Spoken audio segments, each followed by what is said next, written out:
This video is sponsored by Anime Apparel Store, a brand that delivers high-quality, super comfy clothes with tons of awesome designs. Right now, you can grab limited-time IzAwSmash merch or check out the rest of the collection over at animeapparelstore.com. Use the code IzAwSmash at checkout for 20% off.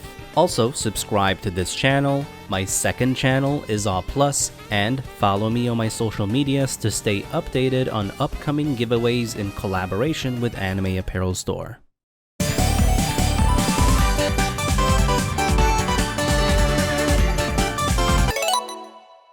Speed is everything when it comes to Sonic. While most characters rely on jumping with landing aerials to pressure and take control of the game, Sonic doesn't play that game.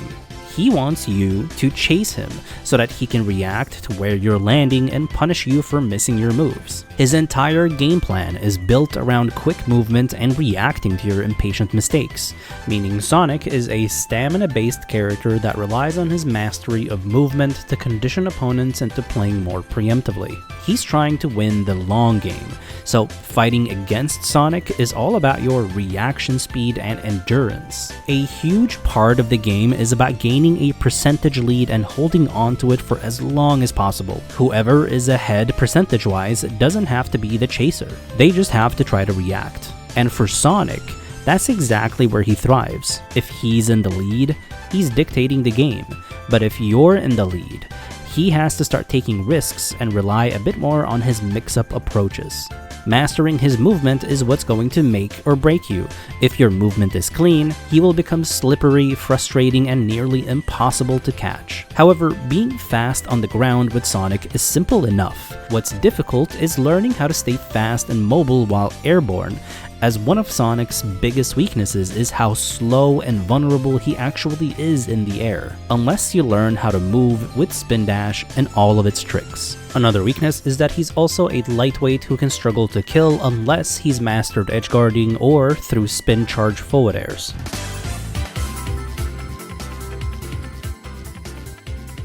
Sonic's burst range is way further than anyone else's, which makes playing neutral against him incredibly difficult and almost completely reliant on cornering him. Dashing in and out of the opponent's burst range is super important to bait opponents into an approach, while also remaining at the range where you can dash tilt for safe pressure. And while Sonic is all about speed, sometimes just walking is great for positioning yourself better and changing the pace of the game. Sonic's landing aerial pressure is generally terrible.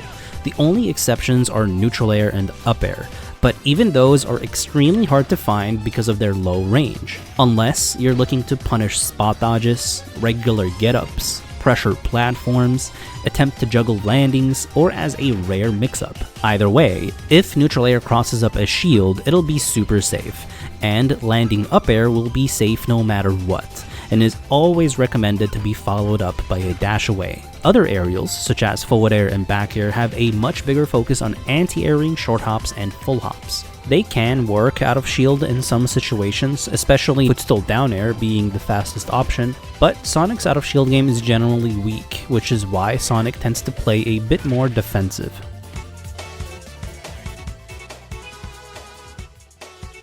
Spin Dash is Sonic's most important move. Side B and down B are very similar but serve different purposes. Side B, also known as Spin Dash, is a bit more defensive as it takes a bit longer to charge up, is a bit slower at coming out, and only hits once, so it provides a bit less mix-ups against shield. However, as soon as it's released, he'll gain 6 frames of invulnerability during the initial hop, making it excellent at getting through projectiles and punishing approaching aerials. The max charge won't have an initial hop, but will still have invulnerability. Side B can also be jumped while it's being charged. On the other hand, down B, also known as Spin Charge, is a lot more aggressive, as you can quickly mash down B to charge it up faster. It'll immediately move forward faster as there's no initial hop, and it'll hit multiple times depending on how much you charged it, making it better for long-ranged whiff punishing, shield pressure, and mix-ups. If you charge it up and release it in the air, it'll beat certain projectiles as well. Once both of these are released and rolling, you'll only be able to jump out of it, and once you jump, you'll only be able to double jump, attack, or press a special move. You can somewhat cancel side B during the initial hop by double jumping and air dodging down or down airing. Down B, however, can easily be cancelled into down air at any point. And by pressing attack or jump, you'll launch yourself upwards instead. This does work for side B as well if you press attack while charging. Keep in mind that once you've spent your double jump and spin dash onto the ground, you'll still be out of a double jump until you touch the ground with your actual feet. Even though these moves are extremely fast, Sonic is still very vulnerable while spin dashing, since the hitbox is smaller than the hurtbox, so it still loses to disjointed or long-lasting aerials, while usually it'll just clank with grounded moves, which is why aerials are more reliable. Be careful with how you jump against spin dash though, as not only is spin dash amazing at punishing landings, but it can also be jumped with to anti-air. However, it'll still lose to superior aerials. One advanced technique is that after the initial hop, if you time a jump just as you touch the ground, you'll short hop the spin jump instead of full hopping it. So shielding is just as important for dealing with it in neutral, and even though you can't directly punish spin dash out of shield, you can still outplay where Sonic ends up after the spin dash. Once Sonic commits to spin dash against shield, it'll be all about mix-ups. The most common play is to jump right after you hit a shield to move as far away from the opponent as possible. And if Sonic threw out an aerial thinking spin dash was about to hit, then you'll easily be able to punish him. And even if he doesn't jump with an aerial, Sonic will still be at a disadvantage, as he'll be above the opponent or off stage, which is the worst possible position for him. Another mix-up includes spin dash jump into differently timed homing attacks, which, if charged, can be hit before the attack even comes out, and even if it hits shield, it'll typically be unsafe and punishable with something quick. You can even react or mash with rolls to cause it to miss completely, making Sonic extremely vulnerable for a long time once he hits the ground. Another mix-up is to spin dash jump into up B, which either shield pokes you or interrupts you acting too quickly out of shield. If it doesn't hit, however, then Sonic will be in an awful position, as he'll be limited to falling down with fast fall or no fast fall neutral air dodges, awful landing aerials, or a down air. Sonic can also up B, fast fall, and hold down just as he lands, letting him skip all landing lag. If he hits your shield with the initial hop of side B, he'll also be able to immediately jump upwards for potential mix-ups. And if you time the jump just as you touch the ground, you'll do a mini jump instead for another potential mix-up. On rare occasions, he'll just simply mix up by stopping right next to your shield, which is extremely risky. Side B will either end up stopping right in front of the shield or roll past it with enough charge only to stop a bit further away, which still makes him vulnerable. Down B, however, will more than likely always end up stopping just behind the shield, unless you've charged up to max and immediately change direction back towards them for another round of pressure or mix-ups. Either way, the most common and safest option after hitting a shield is to spin jump. This is important as Sonic might immediately get cornered while jumping and even end up off stage, and he'll most likely look to spin dash in from being off stage, at the ledge, or while cornered.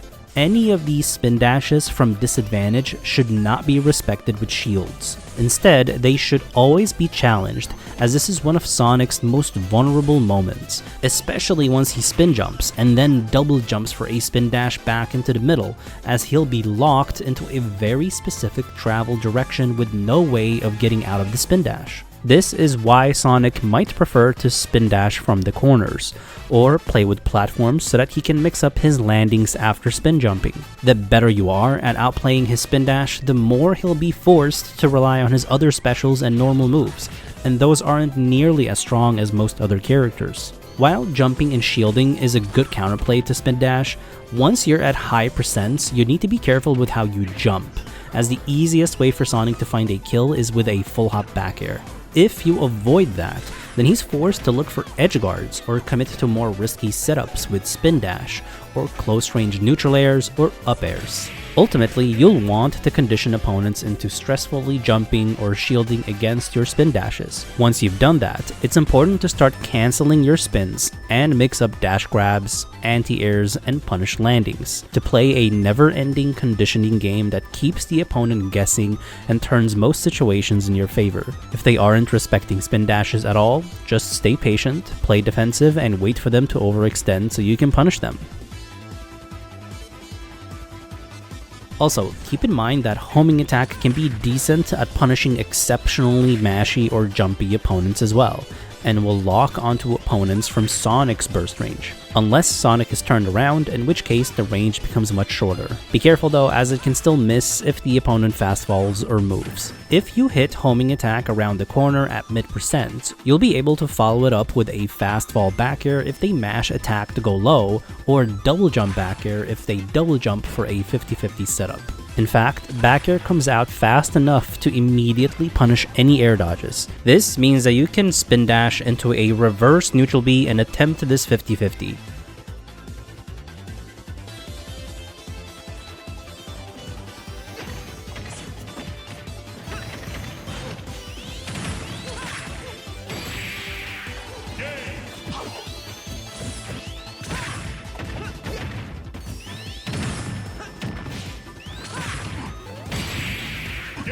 You'll also be able to spin dash to the other side and jump out of it to reverse your double jump aerials.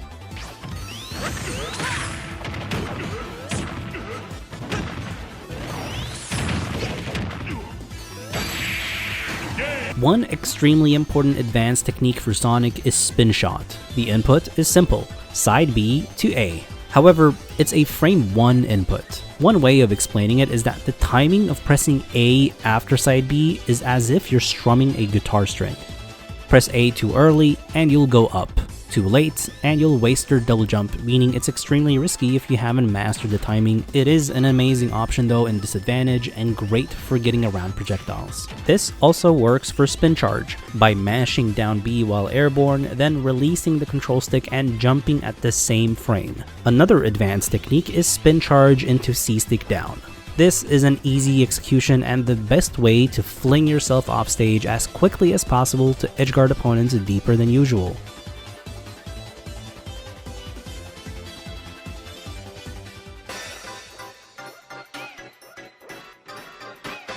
When launched off stage, Sonic tends to spin dash towards the stage, which allows him to go low or even mix up with a spin shot. After the low spin dash, you'll have to double jump and spring jump, which makes you invulnerable at frame 5 to 7, meaning he's still very vulnerable recovering low. After the spring jump, you will still be able to air dodge and even wall jump. You'll also be able to do it higher up than usual to surprise opponents with an aerial. If you're sent high off stage without a double jump, you'll still be able to homing attack to aid your recovery. Otherwise, spring jump can serve as a great way to escape combos or even as an edge guard. Keep in mind, however, that if you hit this spring, it'll no longer serve as an active hitbox. This spring can also be planted mid-stage after a KO to disorient opponents respawning. You could also try recovering with a mix-up homing attack above the ledge, especially if you think you can whiff punish the opponent. However, if they dodge it, you'll be going down and need to recover from really low, so at least make sure you don't attempt to homing attack from below the ledge or you'll end up dying. If you can find a way to always safely spin dash into the middle from the ledge, then it'll always be a good option. Otherwise, you might just be forced to regularly get up and run into the middle. And if you feel limited at the corner or while off stage, you'll have to just try your best playing as patiently as possible.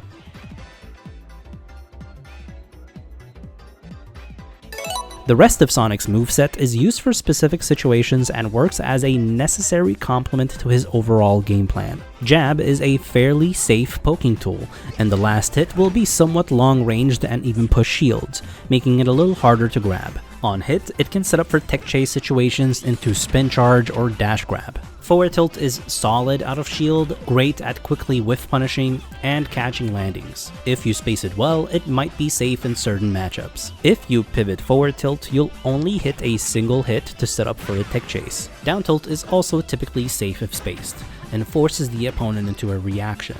Use it to read a mashed attack, air dodge, or a panic jump. It'll combo if they DI in, and can be used to force platform tech chases. Up tilt is used to catch landings on platforms or extend combos. Up air, however, will typically be better at catching landings as it has a great disjoint and provides a better reward. Dash attack is a fast burst option for long-ranged whiff punishing and puts the opponent into a landing situation. Forward smash has amazing range and is safe on shield if spaced. It's one of Sonic's strongest moves to read opponents with, and 2-framing options for early kills. Down smash is a weaker but faster 2-framing option, and up smash can be used to catch certain landings of bigger characters or to shield poke when the opponent's shield is low. Forward throw and back throw are used to launch opponents off stage, with back throw being a potential kill throw at very high percents. Down throw sets up for tech chases, but it can be DI'd down to tech earlier, giving you a chance to avoid a punish from Sonic. At higher percents, it'll be used to launch opponents off stage at a lower angle.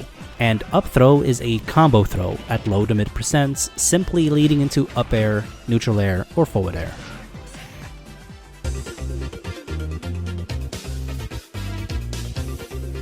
The only consistent combo aerials are up air and neutral air.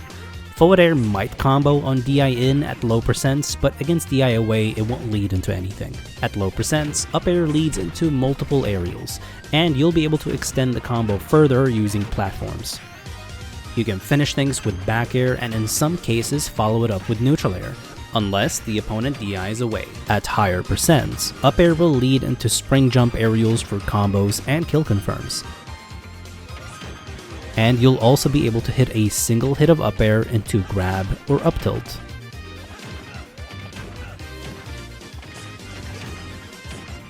Neutral air's initial strong hit will combo into grab, tilts, and eventually aerials. But it's the late, weak hit that becomes more valuable at high percents, as it can combo into almost anything and open up multiple kill confirms. Spin dash and spin charge combos are a bit more advanced. First of all, there are 4 launches to be aware of. Hitting spin dash sends more upwards, hitting the initial spin hop has a similar angle but a shorter launch, hitting the spin dash jump sends them horizontally, and hitting the spin charge sends them more diagonally. Keep in mind that you can attempt to SDI down and away against all of these hits to potentially pop out of these combo starters, especially spin charge and even up air combos. Anyways, all of these launches combo into an aerial or a homing attack. Spin dash on its own will mostly only combo into back air, unless you time your jump exactly as it hits, in which case you might be able to follow it up with other aerials. This makes it decent at low to mid percents or to combo off of platforms if you can successfully hit the up air. However, spin dash is less effective for killing, unless you land it at very high percents into spring jump, which will only work if they DI in. The initial spring hop will usually only lead into a simple aerial combo for some extra damage. The spin jump, on the other hand, can potentially be used as a kill confirm at higher percents, around 80 to 100%, depending on DI. Spin charge, however, can be a more consistent combo starter at low to mid percents because of its multi-hit. Its real strength, however, is that it'll be the best at getting kill confirms off stage since it sends at a perfect angle for a much larger percentage window. And typically you'll only be reacting to 2 types of DI. Either they DI away, which you simply forward air against for a kill, or they DI in, which requires a double jump back into forward air. It can also lead into down air at very specific percents if they DI down or down and away.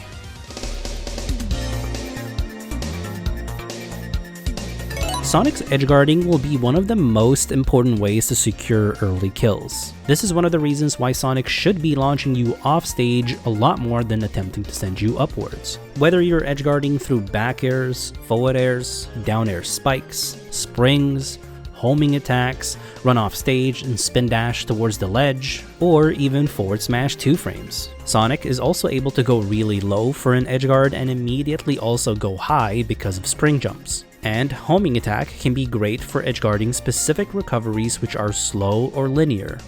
If no edgeguard is found, he'll shift into ledge trapping, using forward tilt to cover regular get-ups and rolls, and neutral air, which is amazing at covering regular get-ups and ledge jumps, while also allowing him to react to get-up attacks, or ledge rolls with a dash grab. He'll also use retreating short hop or full hop back airs to catch ledge jumps, and forward smash against predictable regular get-ups, get-up attacks, or aggressive double jumps in.